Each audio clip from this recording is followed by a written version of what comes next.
Hi guys, short video here about the 3DHoJor 3D printing filament. That's the PETG, and here the recommended nozzle temperature, bed temperature and printing speed. I've been starting with the recommended PETG settings of my AnkerMake 3D printer, and it caused quite some problems, as you can see.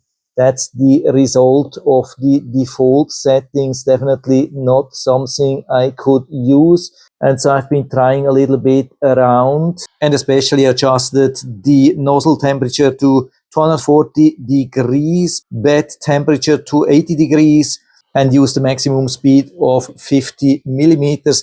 And so we can see here the result, and it looks really nice. I don't want to open the case here because it's a little bit cold here outside in the garage, but it's printing really nicely here with these adjustments. So yeah, it looks very nice, very clean, absolutely no problem so far. Yeah, and so here's the final result, and you can see it has been printing pretty clean. Yeah, pretty much the cleanest 3D print of this design I've ever had. There's also pretty much zero warping, and that's a quite large piece. You can see there is absolutely no problem. I had huge problems with this piece here, and problems are gone now. Yeah, that's pretty nice. And so it seems to work as soon as we do the necessary adjustments. And so you can buy directly here from Amazon. I hope I've been able to help you a little bit with this